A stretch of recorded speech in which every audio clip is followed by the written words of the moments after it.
Happiness is beautiful, it's a kind reality.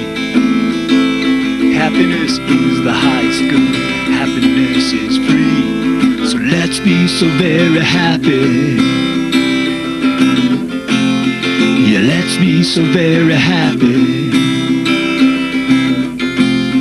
Yeah, let's be so very happy.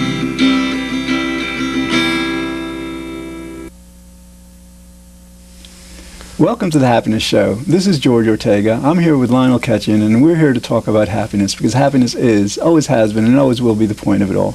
Okay, tonight we're going to be talking about happiness in the media. And Lionel, why don't you start us off with kind of like explaining how the media influences our happiness? Well, like anything else, George, anything that you read or hear has an influence, and I think more precisely how you relate what you're hearing and reading to yourself is really the biggest thing. So I want to make the point that no matter what's being said out there, it's what you're telling yourself in here that is really important. So we can't either blame or hold them up in the highest regard without taking responsibility for ourselves to begin with. So whether at the end of this half-hour segment we find the media great or we've sentenced them, we have to realize that it's how we're viewing these things, how we're taking them in. So with that, I think in general, the media is our lifeline into the world. It tells us our eyes and ears. It tells us what's happening. I think the argument I would have with the media at times is what it selects to talk about. There's so much to select from. Why is it more negative than positive is really the question I would have.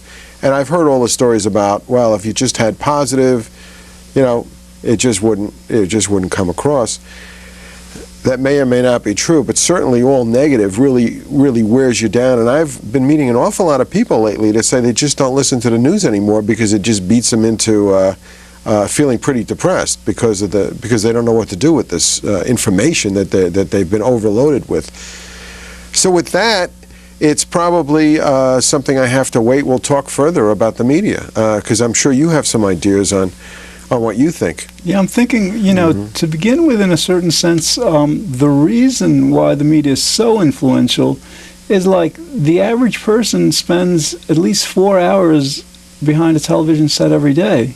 Okay. That's a lot of TV. That's 4 hours. I mean, do we spend that much time with our kids, with our wives? True. When we're with other people, we have control over what's going on. We have control over what we talk about by what we say. Mm-hmm. But with television, the radio, the movies, even music and all, it's all very passive. Mm-hmm. We're just taking it in. So, I was just talking to someone earlier today who was listening to music of the early 70s.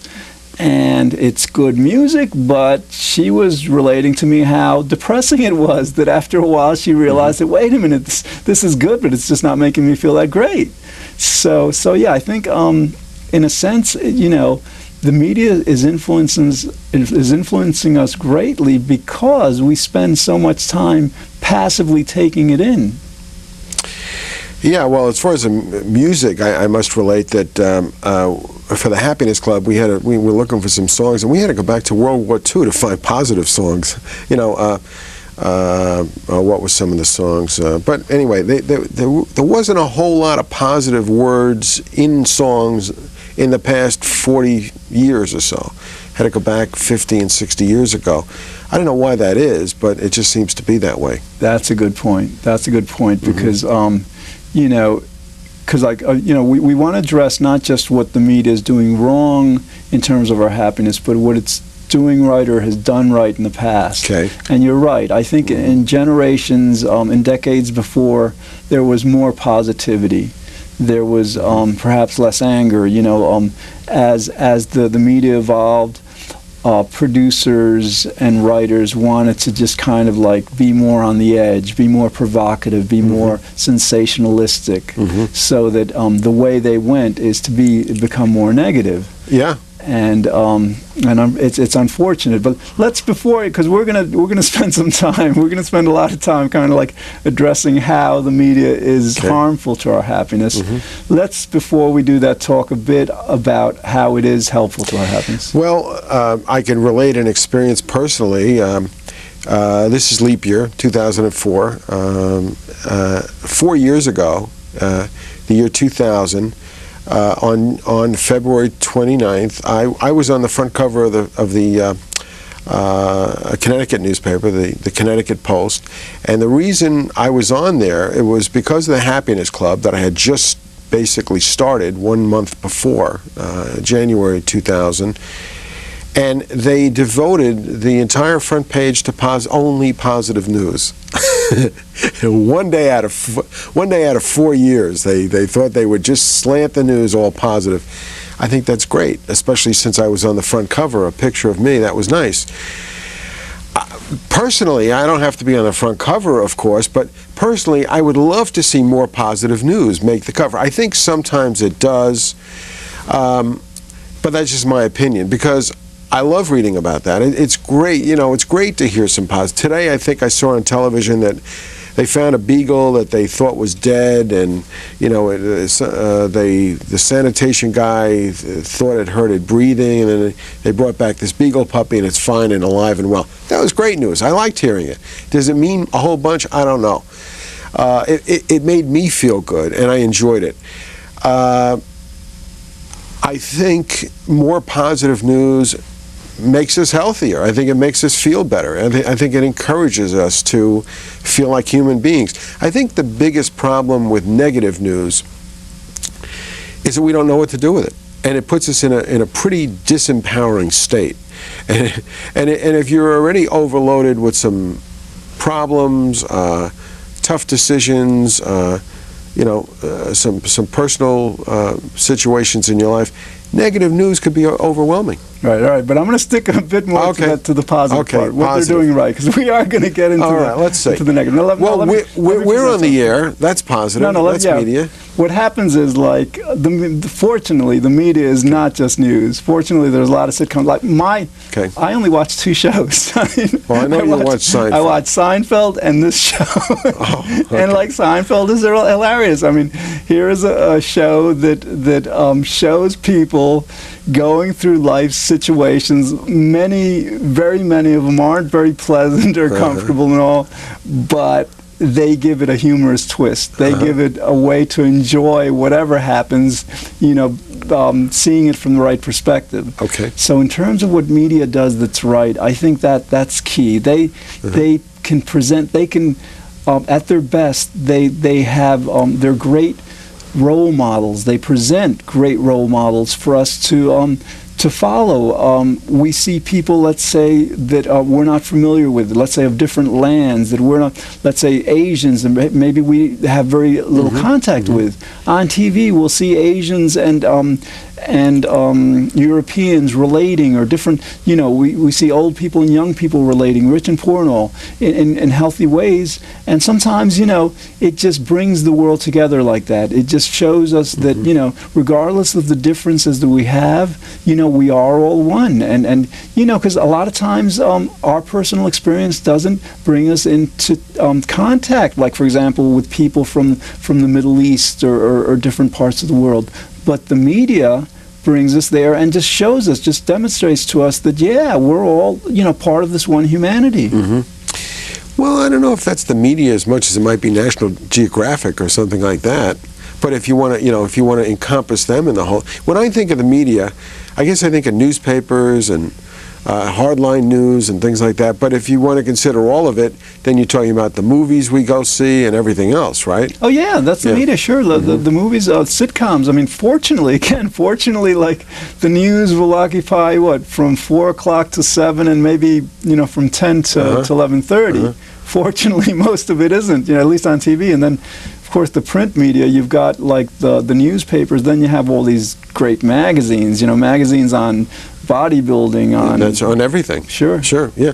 Well, I guess I like any kind of positive news. I mean, it's one newspaper, but the Fairfield Citizen newspaper in Fairfield, Connecticut, the editor, Pat Hines, a number of years ago called me up, I think it was 3 years ago, and asked me to do a column on happiness. So I have the Be Happy Zone. Now, I think that's fantastic. I think she has the foresight to understand happiness is good, it's beneficial, and she's along with all the other news that that goes on, whether they be burglaries or higher taxes or whatever you have in town. Every once in a while, you're going to get a dose of happiness information. So I think that's wonderful. I mean, and the media is doing that. So. They certainly have their strong points, I must say. Okay, good. All right. So now let's get to how the media could be improving their ways. One thing that I'm thinking of is that the producers, the writers, would do very well to learn from life. I mean, this show is about happiness. We talk about happiness a lot, and we talk about how people who are the happiest are the kinds of people that most other people want to be most around. Certainly. What is that? Misery loves company. Well, that doesn't make sense. but in general, we're going to gravitate toward happy people, And so, but the media hasn't caught on. I mean, we have this kind of like a perverse reptilian primitive part of us that enjoys the sensationalism of violence and all that stuff. That's part of us maybe from thousands of years ago, right? Yeah, it's called the national alert system. It's like we're on defense. Yeah, it's a part of us that we have to live with, but it's not. But we have this in real life. In real life, we're not gravitating toward people who are like arguing and fighting all the time. We're gravitating toward people who enjoy themselves and are very happy. So the media, hopefully, because people will watch TV and movies because of the violence, but a lot of times that's all that many of us know. If the media would present people really enjoying themselves, many of us would be surprised at how much more we'd enjoy the media by vicariously enjoying the characters as they enjoy themselves. Yeah, so it's up to individuals to come up with newer programs, better promotional ways of influencing the media. Certainly, fear is a big factor, and I think that's what's capitalized on. I mean, the media understands what fear is, and it pretty much keeps tickling that emotion, if you want to call that an emotion or that aspect of us. Yeah, that's a good point, because that leads us into our next segment, the idea that there is a real, profound, inherent conflict of interest between the media and what's best for everyone's happiness, and that is about fear. I think they've probably done a lot of research on this, demographics and all. They've probably a long time ago realized that when they present negative news and have people in a fearful mood, in a fearful state of mind, people will stay tuned, for example, to the news more to find out what's going on because they're not comfortable. And that's just like so irresponsible of the media to just use this privilege, this responsibility of this freedom of the press, of being able to present ideas to mass amounts of people. It is so irresponsible and selfish of them to just use that approach that they're going to benefit from it while the rest of the world and the country just suffers. Well, I think you make a good point. I mean, there's an advantage to them, but there's also a detriment. And if that were weighed out and understood better, then maybe somebody should be a little more accountable with the way they use that. And even the weather, for example, when you talk about fear, it's not a weather report anymore. It's like a fear factor. It's like it isn't what the temperature or what's going to happen today. It's what fear factor number are we approaching for today's weather.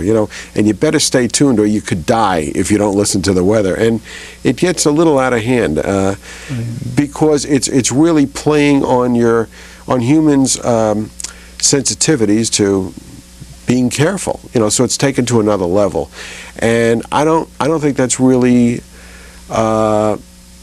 that's not the most beneficial thing to mankind, to be played upon in this way. I mean, it may be effective in the short run, but people are getting very tired of being of having their fear levels stretched out as they are, and I think that's not fair. One good example, and this is something that scientists, psychologists, social scientists have known for decades. There have been exhaustive studies on this. They have known for so many years that cartoons are detrimental to children, that they make children more violent. Exactly. They induce, they promote violence, they provoke it, you know, and the media says, well, you know, we've got this freedom of speech, we can, you know, the Constitution defends our right to present this stuff, you know, and, you know, that is where the Constitution, I think, needs to be changed, because like, the Constitution is about happiness. It's about the pursuit of happiness. Our country's founded on happiness, and it's about the greatest happiness for the greatest number. It's not about the happiness of television and movie producers and magazine editors and all. It's about the happiness of all of us. So, so I think, you know, that... Which actually is freedom.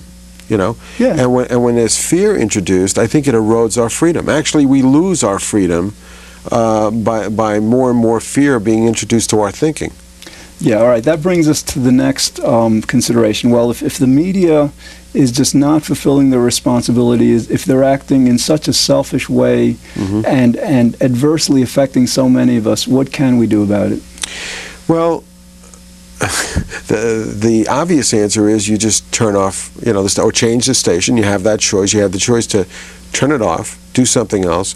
You have the choice to change the station and watch something else, and voice your opinion, or encourage others not to partake in being influenced by the negative, particular, you know, news or media. I think there's more that we can do. Like, for example, some years ago, drunk driving and the accidents that they were causing, the harm that they were causing to other people, became an issue. And, for example, many women... MAD, right? Right, Mothers Against Drunk Driving. They organized, and they got our government, us as a people, to be much more...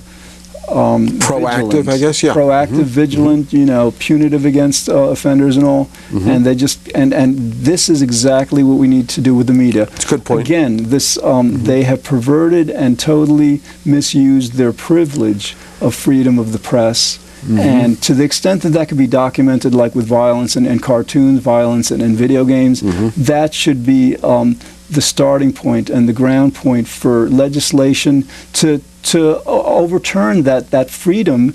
You know, if major influencers of society are just really wreaking havoc on so much of society by that, then obviously the Constitution has to be changed. You know, the Constitution is designed to serve all of us, so it would have to be some kind of amendment to the Constitution. You know, I think the basic, or maybe the most important aspect of the Constitution is freedom.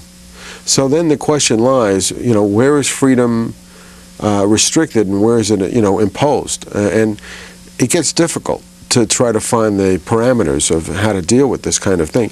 But you raise very interesting questions. But again, as people, I think it's our responsibility. I mean, you know, the old argument is if you don't watch it, they won't have it. Yeah, but it's like the problem with drunk driving. I mean, like, let's say we don't drink. Let's say we're very responsible. Okay. If someone else is out there getting drunk and driving while drunk, that's our problem. Good point. If they're behind you and they crash into you. Sure. So if we, you know, we, for our own personal benefit, we can choose to tune into shows that are more positive, more pleasant. But it's the effects of it that you're talking about. From other people, If we're immersed in a culture that gravitates toward that and values it and prefers that to, like, people like enjoying themselves, being really happy and relating well on TV.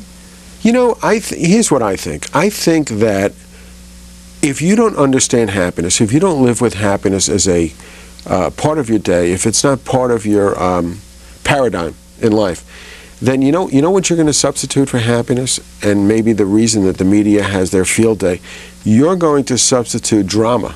You're going to look for drama, and you're going to live a life of drama, you know, ups and downs and soap operas and, you know, what's happening and who's doing who to what and why. And with happiness, you just don't need that kind of information, because you realize people may do some strange and crazy things, but that's their problem. And drama is what seems to play the news out. It's what gives it legs. And if we become a different kind of person, or a different kind of people, where we use happiness more, maybe we'll need drama less in our lives, and maybe we'll have more. We'll keep more of our power, because we're certainly giving it away to the wrong things these days. Yeah. Okay. We've got about 7 more minutes in the show, and I think we've critiqued the media enough, and so Okay. no, what we can do, because let's concentrate on ourselves. Basically, this advocacy for changing laws that will hopefully eventually prevent the media from just taking advantage of society. Right. It's going to take time. But in the meantime, we can do things as individuals to maintain our level of happiness in spite. And you alluded to this, you referred to this earlier by saying that, hey, we don't have to watch it. We don't, we have that choice. And I think part of that has to do with understanding very clearly what the media's effect, especially like with television, is on us. They've documented this. This isn't theory. This isn't speculation. The average mood of people watching TV after a couple of hours is mildly depressed. It's a depressing media. We just sit there like vegetables, and just when we begin to watch it, somehow we very ironically, perplexingly believe that, hey, this is going to be great, I'm going to be entertained. After a couple of hours, maybe being so passive, maybe just watching life go by us, we say, this isn't so much fun, but for some reason we don't learn. So, yeah, the answer is, if we want to maintain our level of happiness, we've got to remember that much that has to do with happiness has to do with being an active member in life, not a passive participant, of choosing what we will see, what we will perceive. George, you hit on, I think, the most important points here. It's imposing your choice, because once we become passive and let everyone choose for us, we're really becoming helpless. And I think that's probably the issue we're finding with the media most of all, is don't make us helpless. Give us information that could empower us, that we could do something with, but don't beat us over the head with it. Or maybe another way of putting it is, don't allow ourselves to get beaten over the head with it by exercising our power of choice to either change what we're watching, or, as you say, a very good point, do something more constructive. Go to a happiness club meeting once a month. Do something. Read a good book, read a great book, call up a friend and chat. I mean, there's so much more to life than just listening to negative news, or, for that matter, watching some of the shows that are on television. Yeah, and I think some of this has to do then with relationship skills, because in my life, I spend a day working. I work a lot on my own. I've got to do a lot of writing, research, and all. And then the evening comes around. I'll go to like a coffee house. There will be a few friends there, right? And it'll be a pleasant conversation. That's nice. Which I have control over to a certain extent. So maybe the person might be talking about their problems or whatever, but it's much more control when we spend our leisure time with other people in conversation. This for some of us who may be too tired to go out in the evening, the telephone is great for that. Just reaching out to a friend. Are you too tired to go out in the evening? Sometimes I am, sure. Okay. Yeah, last night I wanted to go out, but I couldn't get my... Oh, okay. But yeah, so it has to do with then substituting, instead of just saying to ourselves, well, what are we going to do with the evening? Because, happiness research has demonstrated people are generally happier at work than they are during their leisure time, excluding vacations, So obviously we're not thinking about our leisure to the extent that we should, that will allow us to use it wisely. So what's the answer here? Exercise our right to be happy, and do the things that make us feel that we have control over our lives. Yes, and part of the answer is, again, the number one strategy, the number one source of happiness for most people is other people. And we've got to remember that. We've got to focus on that. I mean, whether it's our family or a friend, connect with people. Because, I mean, when we watch TV, when we listen to the radio, that's what we're doing. In a sense, it's kind of like virtual. It's not a real experience, but that's the appeal of it, the connection to other people. But if we take some time to, like, perhaps develop our relationship skills, to become happier, to really know how to enjoy others more, then that opens up a whole new world of leisure. Instead of, like, being victim to whatever, some misguided writer wants to present on TV, we write our own script. We write our own world. Yeah, I like it. Okay, let me give people listening a chance to find out more by tuning into on the website. Turn the TV off and watch. Go on the computer and check out happinessclub.com. There's a free newsletter you can subscribe to. Information on the Happiness Club and some discussion and empowerment groups we have on a weekly basis in Connecticut. So we hope you take advantage of those things. Oh, yeah, perfect. Because it's just reminding me. I mean, we're talking about the media. I mean, we're doing a show here on happiness, right? We've got our partner, Amy Branch, who's going to be doing her own show in San Francisco soon. And I just learned there's a woman from Rhode Island who actually has a happiness radio call-in show. Wonderful. Syndicated throughout the country. Really? Great. So like, in terms of like, because again, the media can be very helpful to our happiness in certain ways, and it can be detrimental. So I think we need more happiness shows. We need more happiness radio call-in shows. You're at home and you're listening to the radio. Somebody's trying to figure out how to become happier. Yep. Somebody who apparently knows their material is giving good advice. That's wonderful. I think that's great that we have these things creeping up, because years ago they just weren't in existence. Even books weren't around then. They've only come around in the last 10 years, so it's great stuff. Yeah, so I guess now we're at the phase where the science is out there, the knowledge is out there. Now we need to just implement it, and the media is a wonderful way to do that. Oh yeah, absolutely. I mean, because the news could be used to the good. I think maybe if they become more interested in what we're doing and what other things that people could do to become more empowered, they'll naturally gravitate towards it. And as it becomes more mainstream, I think then it'll work. As more happiness road signs pop up in the world, so to speak, the awareness will be there. People will understand that, hey, you know what, this makes sense. This is common sense. And I think then we're there. All right, well, that's all we have time for today. Thanks for watching. In the future, we'll explore other topics designed to help us better enjoy life. Be good, think well, feel very happy, and I hope you'll join us again next week here on The Happiness Show. Happiness is powerful, it's our underlying need. Happiness is why we live each day. Happiness is destiny, so let's be so very happy. Yeah, let's be so very happy. Yeah, let's be so very happy.